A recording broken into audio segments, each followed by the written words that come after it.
In this video, I'm going to show you how I built an AI receptionist for a dental clinic. This system can book, reschedule, cancel, confirm appointments, whether that be, a root canal or a checkup or a cleaning. It really is up to your clinic and how you customize this agent. It can also transfer the call if something is happening that it can't handle, or it can take a message, whether you're in or outside of office hours. It can also answer questions about your own dental clinic, depending on obviously what you give it in terms of information. Essentially, it's a system that can handle, 80 to 90% of your calls 24/7, whether that be on a Saturday or 2 a.m. on a Wednesday.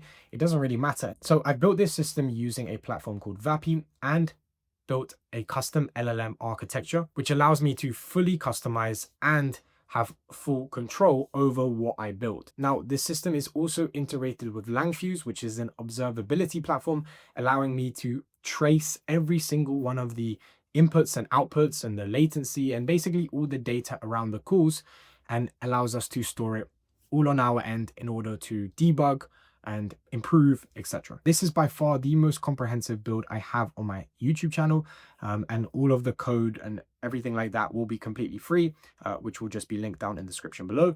But before I show you how it works, how to integrate it, how the code looks like, etc., let me show you a demo of this system in action first. Hello, thank you for calling Bright Smile Dental Clinic. My name is Sarah. How can I help you today? Hi, Sarah. I was looking to book a checkup, please.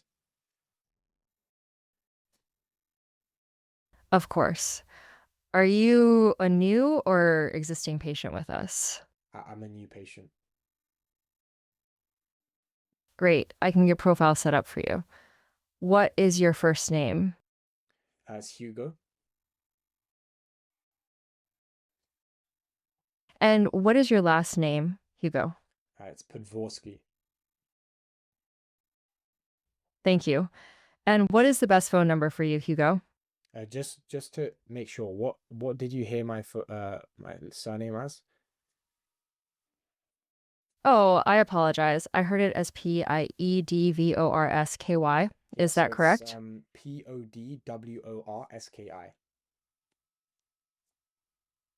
Thank you for clarifying. Podworski.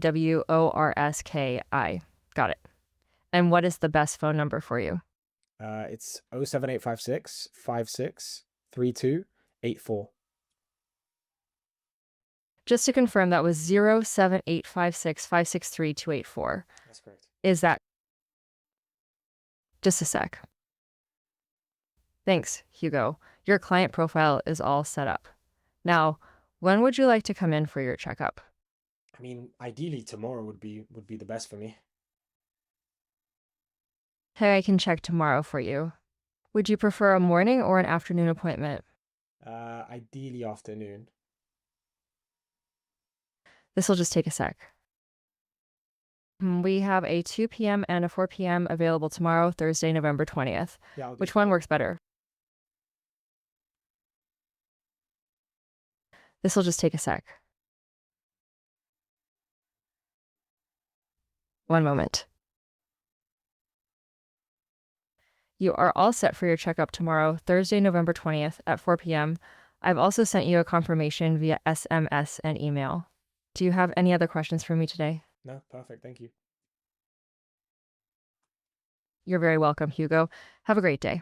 You too. Bye-bye. Also, if this is your first time watching me and don't know who I am, my name is Hugo. I've been building voice AI systems for just over 2 years now. And so if you want, a system similar to what we build, but obviously customized for you, integrated by us, built and, managed, etc. by us, then you can reach out to me via my website, which is linked down in the description below. Okay, so that was the demo. In my opinion, that went very, very well. It responded relatively quickly. Obviously, this system, I haven't built, the fastest LLM, or sorry, fastest voice agent I can possibly build. This is all about having it work extremely reliably, extremely well, and that is exactly what we've built. It called the tool exactly when it needed to, created the client here, then it asked about when I want my appointment, then it checked the availability for that appointment and got back, 2 p.m. and 4 p.m. in the afternoon, and then, let me know that the availability. And then I said, let's do 4. It booked the appointment and confirmed the appointment. It let me know. Sorry, that it did confirm and booked it, etc. And then it said, do you need any more help? No. Perfect. Thank you. Bye. Bye. So that to me is essentially a perfect, call. And all of that in terms of the call is stored in Light LLM now. So you can see 2 minutes 29, that is how long the call was. And you can see all of the LLM requests during that call. So you can see Light LLM completion and intent underscore classification. So the reason why we have those two different names is because our system works in this way. So we have, our speech to text just like normal, which basically takes what I say and transcribes that into text for the LLM to understand and to process. Then we have our custom LLM, which is OpenAI compatible. So this is the code. This is all of the infrastructure I will be explaining. And then we have our text-to-speech model, which, takes the response from the LLM and synthesizes that into audio for me to hear. And obviously we would integrate this with some sort of telephony provider in order to have it available for your customers as a telephone channel rather than just via the web. Now, within our custom LLM infrastructure, what it looks like is something like this. When we get an LLM query, so when the speech to text goes to the LLM, we actually do a few things rather than just send a simple response to the LLM. We first do intent classification and we do RAG in parallel. So we do both these things at the same time in our code in order to, improve latency and for the simple fact of we want RAG and we want intent classification. So because this system can, book appointments, it can cancel appointments, it can reschedule appointments, it can confirm appointments, it can answer questions, it can transfer the call, it can do all these things that I said it can. If we had that entire prompt or in all those instructions in a single prompt, that would cause the demo that you just saw to be way, way worse. It would just struggle with following the instructions and knowing where to kind of give its attention to the instructions based on what the user was saying. So what we do is we use an intent classification model to decide what part of this call are we in? Are we trying to book an appointment? Is the user trying to cancel an appointment? Are they trying to reschedule an appointment? And then based on that and the RAG, we build the prompt. Now, all of our prompts are within LangFuse as well. So if I go into the prompt section here in LangFuse, you can see we have the base prompt, we have the book appointment prompt, we have the escalate human prompt, we have the intent classification prompt, general, confirm appointment, cancel appointment, and reschedule appointment.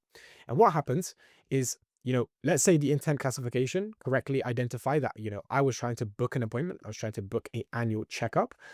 It basically, outputs book underscore appointment.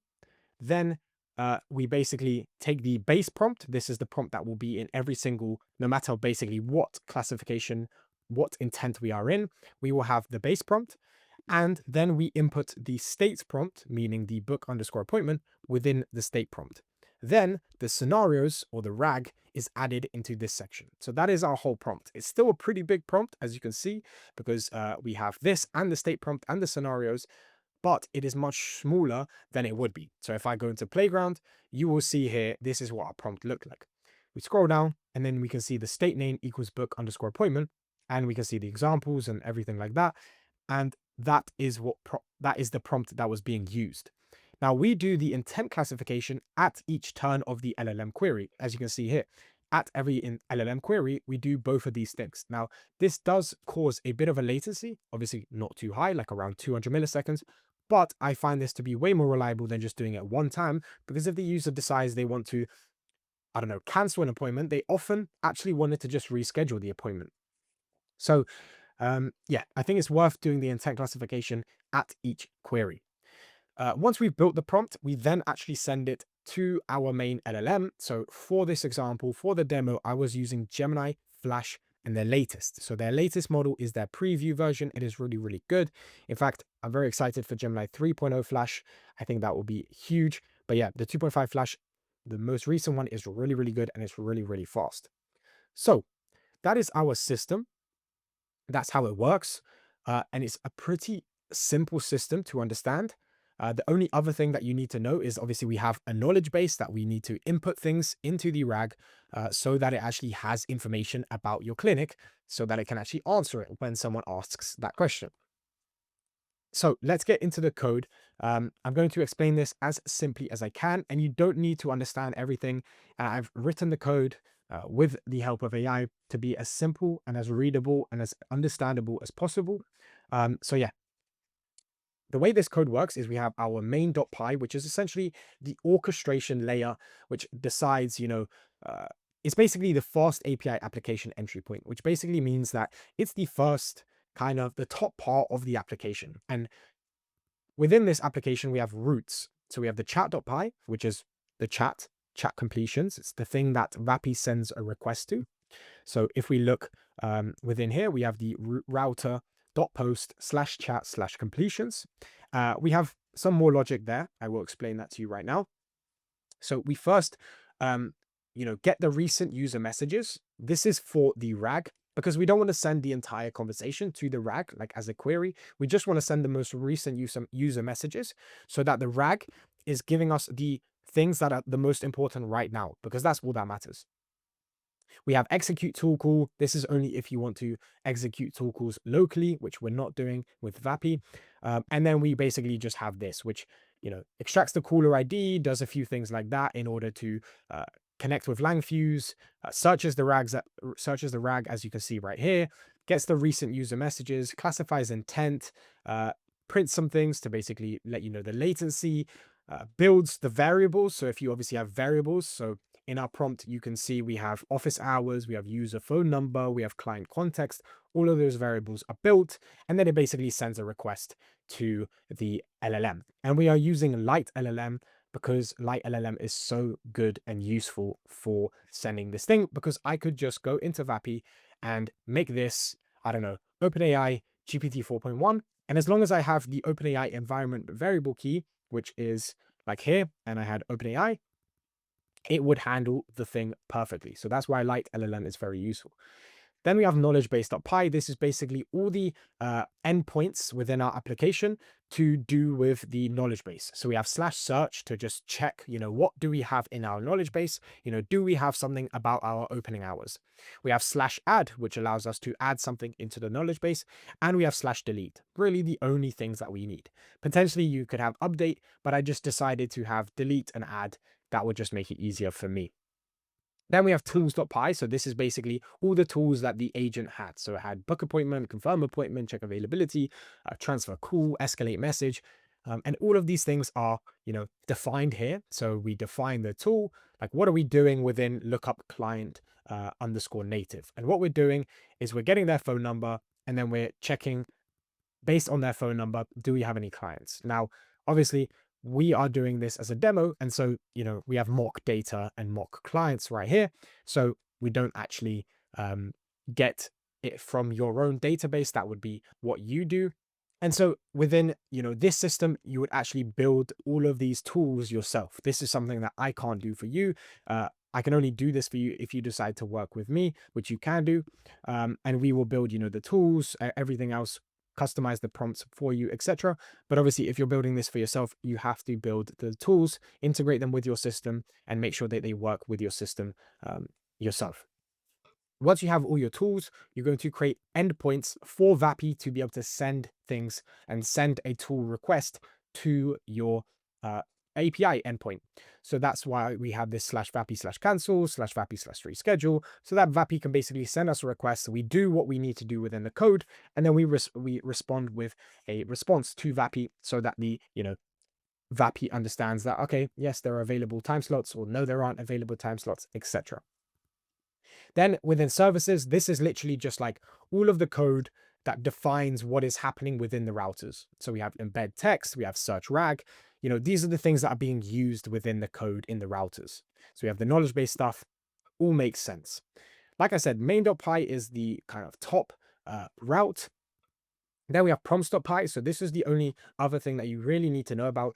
You basically define all the intents that are available. So book appointment, cancel appointment, confirm appointment. So if you just want book appointment, general, and escalate human, and everything else like confirm, reschedule, and cancel is escalated, you could do that. We also define all the tools within here, all the tools that Vapi has access to, as well as all of their parameters and their descriptions, etc. Then we have the render system prompt functions right here, which are basically the thing that I explained right here. This is the functions to build slash render this prompt. And that is about it. The only other thing that you need to know is we have this like config.py, which decides the embedding model, the API keys that we're using, whether we're handling tools locally or not. And then schemas. That's the last thing that you really know, which is basically defining the way that the data is going to be presented to us in this code. Now, one thing that is very, very important for you to know is how to add things into the knowledge base. So the way that the knowledge base is structured is to use a JSON that looks something like this. So it's going to be user says like this, and then examples of what the user might say to trigger that knowledge base. Then you're going to have context. And then here is what you put in terms of the context that you want to give the LLM. So if the user asks about opening hours, so we might have that context within there. And within the user says, we might change it to what are the opening hours. And we might also do another one like, what are your opening hours? Obviously, that's not a big difference, but like you kind of would just add a few examples here. Opening hours is not really the best one. When do you close? Let's say that might be useful, etc. Then we have response guidelines. So this is this right here. And then what you would have here is you would have our opening hours are, etc. And then assistant says. So what might an assistant say before the user that could trigger this scenario as well? So for example, what an assistant might say is, do you want to know our opening hours? Right? Because about our opening hours. Because if the assistant said, do you want to know about our opening hours? And we just queried based on the user and what they said, and they just said yes, the RAG is not going to correctly identify that this is the scenario that we want to input when we are building our prompt. So that is why it is crucial that we do it in this format. Then you would obviously take that scenario and you would use /add and add it into the knowledge base. So that is it. The last thing that is also important is basically I've created this helper function. So once you've defined all of your tools in prompts.py and you have your URL, so if you're using ngrok at the start, so for development, sorry, we're going to be using ngrok, and then for production we would use something like render.com and push this entire code on render.com's computers, on their data centers. We would then input our base URL and actually run, create Python create vapi tools.py. And what that would do is do exactly what you think it would do. It is going to create tools based on your tools within prompts.py and add them into Vapi naturally and automatically, basically, which makes just life a little bit easier. The only other thing is obviously to get this thing running, you're going to need your API keys. So if you're using, an OpenAI model, you're going to need your OpenAI API key. If you're using base 10, which is an inference provider, you're going to need your base 10 API key. If you're using Grok, you're going to need your Grok API key, etc. You're going to need to define your port. So I would recommend 8000. You're going to need Qdrint, which is the Qdrint API key and Qdrint URL. So Qdrint is our vector database, which is basically the knowledge base for the RAG.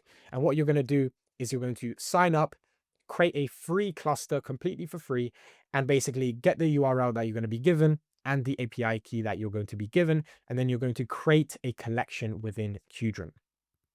And don't forget to add the collection name either within the environment variables, so Qdrint underscore collection underscore name, or just like paste it in the equals sign. So that is the Qdrint stuff.